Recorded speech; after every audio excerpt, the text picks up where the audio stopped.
আপনি যখন আমাকে ডিভোর্সে দিবেন তাহলে আমাকে বিয়ে করছেন কেন? আমার সৎ মায়ের থেকে জীবন বাঁচা, ওর সাথে সংসার করার জন্য না। আর তাছাড়া তোর মতো ছোট লোকদের না 2-4 টাকা দান করা যায়, তোদের সাথে সংসার করা যায়। আপনার জীবন বাঁচানোর জন্য আমার জীবন নষ্ট করলেন কেন? তোর মতো সবজি আলার আবার কিসের জীবন রে? আর তাছাড়া তোর কাছে না আমি আমার লাইফের প্রবলেম শেয়ার করতে একদম রাজি। আর তোর কত বড় সাহস, তুই আমার সাথে এক বিছানায় ঘুমাইতে চাস?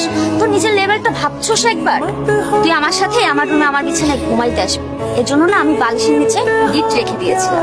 দ্বিতীয়বার আমার রুমে ঢোকার আগে না তোর এই যে মাথায় ব্যথা পাচ্ছিস, এটা যেন তোর মাথায় আসে আগে। আমার রুম থেকে বের হ। আর তোর গা থেকে না সবজির ঘ্রাণ বের হইতেছে, আমার না জাস্ট সাফোকেটেড লাগতেছে। যাও আমার রুম থেকে বের হও। এই মাইটারে দেখছস কোথাও পালা যেতে? আমার তো 7 দিন ধরে জ্বর ছিল, আমি তো দোকানই বন্ধ ছিল 7 দিন ধরে। হ্যাঁ, আমি কিছু দেখিনি, আমি কিছু জানি না। সত্যি কইতাছস? সত্যি করতেছি। আপা, এই হালার সাথে কথা বলে কোনো লাভ নেই কা? একটা বলদ চলেন। ঠিকই কইছস, এই আস্ত বলত। চল। এটা কোন ধরনের বেয়াদবি? ওরে বাবা রে, আপনি কোন মহারানী শুনি যে কাপড় ছুঁড়ে মারছে বলে একবারে মহাভারত অশুদ্ধ হয়ে গেছে? ভাবি, আমার মা মহারানী না হোক, কিন্তু কাজের বুয়া তো না। তুমি তো আমার মায়ের সাথে কাজের বুয়ার মতো আচরণ করতেছো। সে আমার কাছে কাজের বুয়ার থেকে বেশি কিছু না, বরঞ্চ কাজের বুয়াই। ভাবি, তুমি বড় লোকের মেয়ে হয়েছো বইলা আমাদের সাথে এরকম খারাপ ব্যবহার করতে পারো না। কি ব্যবহার করব না করব সেটা তোমার থেকে আমাকে শিখতে হবে। শোনো, আজ থেকে তুমি আর তোমার মা চাকরানির মতো আমার সব কাজ করবে। শোনো বউ, আমি তোমার মায়ের বয়সী, তুমি মায়ের বয়সের শাশুড়িরে চাকরানি বানাইতে চাও, তোমার কি একটু খারাপ লাগে নাই? বুক কাঁপলো না? না, কাঁপেনি।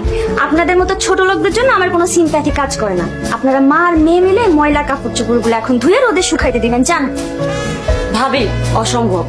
তুমি এবারের বউ, তুমি আমাদের সেবা যত্ন করবা, তা না করে তুমি উল্টা দিনের পর দিন আমাদের সাথে অত্যাচার করে চলছো। এই চুপ করো তো, তুমি বেশি কথা না বলে তোমাদেরকে যেটা বলা হচ্ছে সেটা করো। বৌমা, একটা কথা শোনো। জি বলেন। বৌমা, আমি তোমার চাকরানি হয়ে থাকুন, কিন্তু তুমি আমার একটা কথা রাখবা। মা, তুমি কি বললা? শাশুড়ি হয়ে ছেলের বউ চাকরানি হয়ে থাকবা? হ, আমি বোর কথা মতো চাকরানি হয়ে থাকবো, আমার কোনো কষ্ট হইব না, খারাপ লাগবে না। আমি চাকরানি হই, যা খুশি হই, তারপরও যদি আমার সন্তানটা ভালো থাকে, সুখে থাকে, তার জন্য আমি সবকিছু করতে পারি, প্রয়োজন হলে জীবনও দিতে পারি। এত ভনিতা করার দরকার নেই, কি বলতে চান সেটা বলেন। বৌমা, আমার ছেলেটারে তুমি ডিভোর্স দিও না। বিশ্বাস করো, আমার ছেলেটা তার জীবনের চাইতে তোমারে বেশি ভালোবাসে।